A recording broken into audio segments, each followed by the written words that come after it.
percaya bahwa Tuhan selalu beserta dengan kita. Apapun yang terjadi dalam kehidupan kita mau katakan Tuhan Yesus selalu baik dalam kehidupan kita.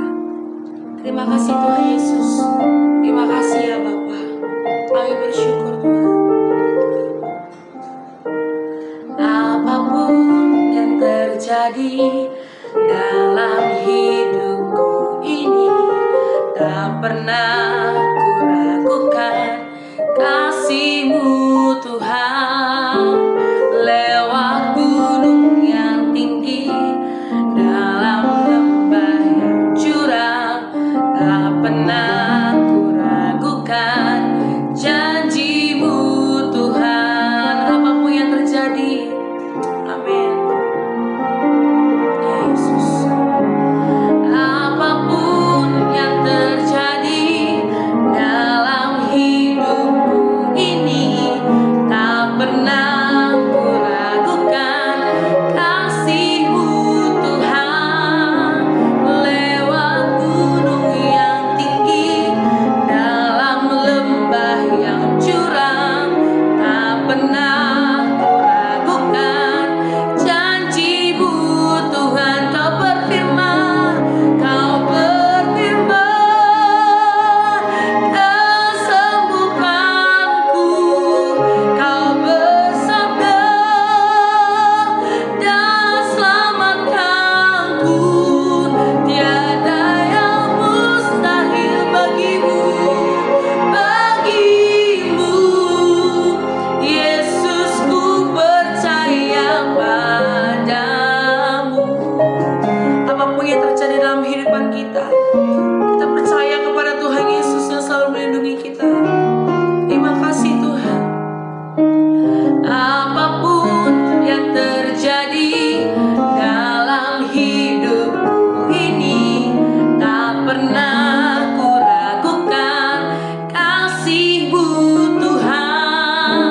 Lewat gunung yang tinggi, dalam lembah yang curam, tak pernah ku ragukan janji-Mu Tuhan. Dia berfirman, Kau berfirman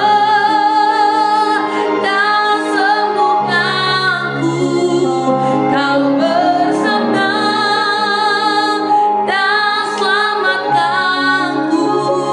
Tiada yang mustahil bagimu, Yesus, ku percaya padamu. Kau berfirman dan sembuhkan setiap kami Tuhan. Kau yang bersabda ya Bapa, dan selamatkan kami. Tiada yang mustahil bagimu, Yesus, ku percaya padamu. Sekali lagi katakan, Yesus, ku percaya. Yesus, ku percaya padamu. Kami percaya penuh kepadamu ya Tuhan. Engkau yang berfirman, selamatkan kami. Engkau yang bersabda. Terima kasih ya Tuhan Yesus, untuk hari yang Kau berikan, untuk anugerah yang Kau berikan, untuk kesempatan ini kami boleh bersama-sama memuji Engkau, bersama-sama menyembah Engkau. Saat ini kami mendengarkan suara-Mu Tuhan, berbicara atas setiap kami ya Bapa. Kami siap dibentuk oleh firman Tuhan. Dalam nama Tuhan Yesus kami berdoa dan mengucap syukur. Haleluya. Amin. Shalom Bapak Ibu Saudara-saudara sekalian. Senang sekali kita bisa berjumpa hari ini, hari Senin tanggal 25 Agustus 2025 di dalam renungan harian Intim dengan Allah. Judul renungan kita hari ini adalah Masalah Kecemasan, yang diambil dari Mazmur 37 ayat 1 sampai 11. Dan pembacaan Alkitab 1 tahun diambil dari Yeremia pasal 37 sampai 40 seperti yang tertulis di bawah ini. Saya berharap saudara-saudara bisa membacanya terlebih dahulu. Saya akan bacakan Mazmur 37 ayat 7 sampai 11. Berdiam dirilah di hadapan Tuhan dan nantikanlah Dia. Jangan marah karena orang yang berhasil dalam hidupnya, karena orang yang melakukan tipu daya. Berhentilah marah dan tinggalkanlah panas hati itu. Jangan marah, itu hanya membawa kepada kejahatan. Sebab orang-orang yang berbuat jahat akan dilenyapkan, tetapi orang-orang yang menanti-nantikan Tuhan akan mewarisi negeri. Karena sedikit waktu lagi maka lenyaplah orang fasik. Jika engkau memperhatikan tempatnya, maka ia sudah tidak ada lagi. Tetapi orang-orang yang rendah hati akan mewarisi negeri dan bergembira karena kesejahteraan yang berlimpah-limpah. Bapak Ibu Saudara, menurut Kamus Besar Bahasa Indonesia, cemas adalah tidak tentram hati karena khawatir, takut, gelisah. Jadi cemas adalah masalah hati yang tidak tenang, gelisah, dan khawatir. Seringkali orang yang cemas sebenarnya tidak tahu secara pasti apa yang membuatnya demikian cemas. Atau seringkali kecemasannya atas sesuatu yang belum tentu terjadi. Perasaan cemas yang berlebihan bisa berdampak kepada kesehatan tubuh. Misalnya, karena cemas yang berlebihan, orang menjadi susah tidur, tidak nafsu makan, atau sebaliknya, makan berlebihan, jantung berdebar-debar, yang semuanya ini bisa mempengaruhi kesehatan fisik, menyebabkan tensi tinggi, atau sakit lambung, dan lain sebagainya. Masa sekarang lebih banyak orang yang menderita kecemasan atau anxiety. Kecemasan seperti lampu peringatan pada dashboard mobil yang memberitahu bahwa ada masalah. Tetapi dia tidak memberitahu apa masalahnya. Apakah kecemasan itu dosa? Tentu saja bergantung kepada apa yang dicemaskan dan bagaimana cara kita menghadapi kecemasan tersebut.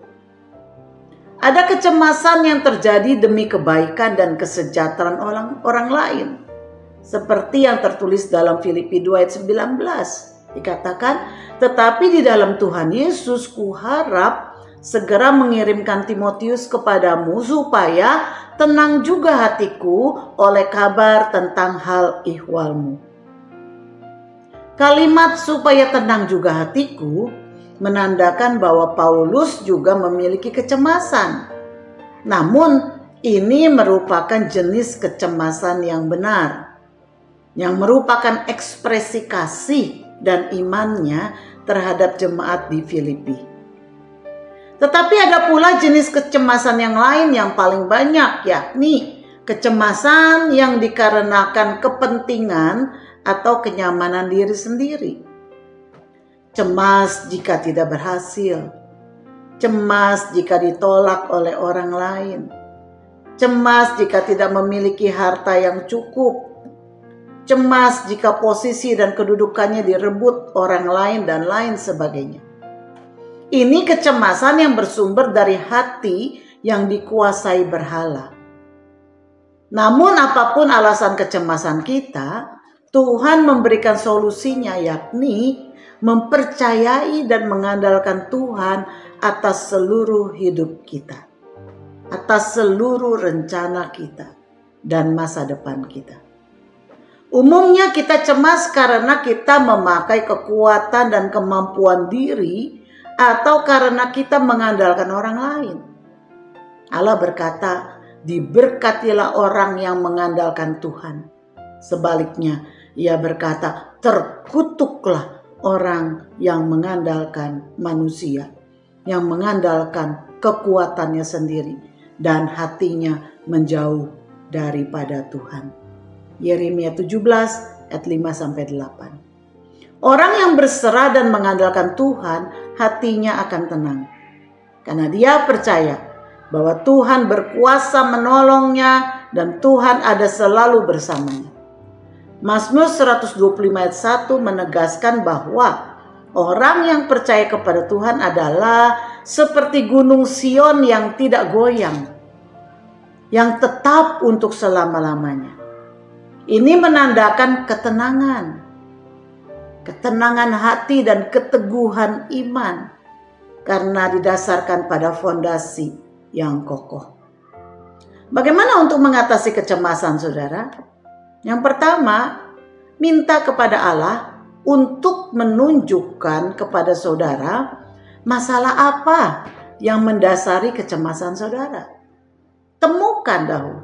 Minta Tuhan berikan kita hikmat untuk mengenali kecemasan kita.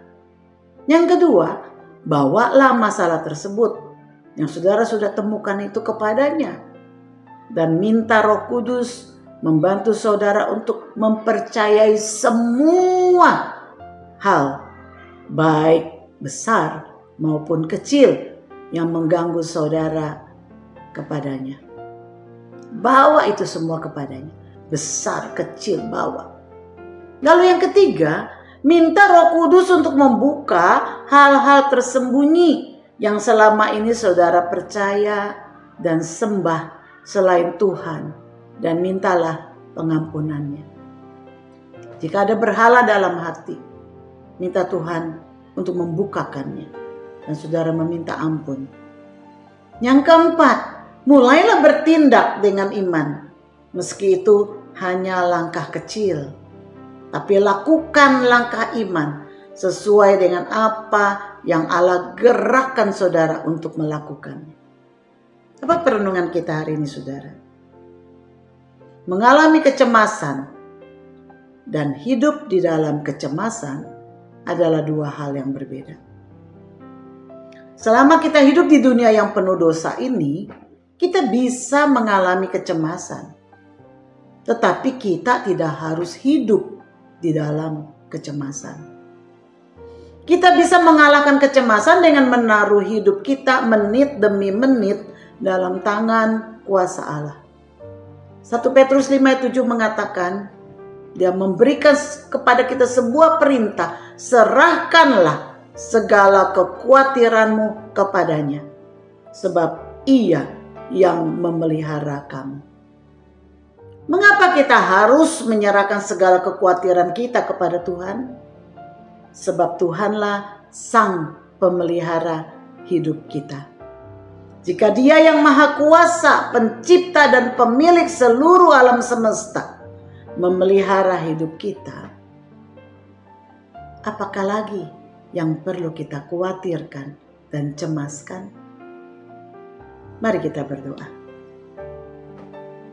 Bapa, ampuni kami kalau kami menaruh kecemasan yang berlebihan di dalam menghadapi masalah demi masalah hidup ini.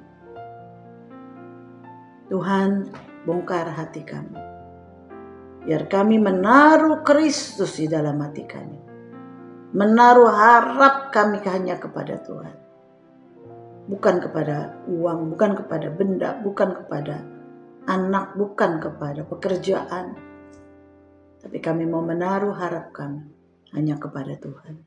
Sebab itulah sumber pertolongan kami yang sejati, yang tidak akan pernah mengecewakan kami. Terima kasih Bapa, di dalam nama Yesus kami berdoa. Amin. Kiranya Tuhan memberkati kita semua. Shalom.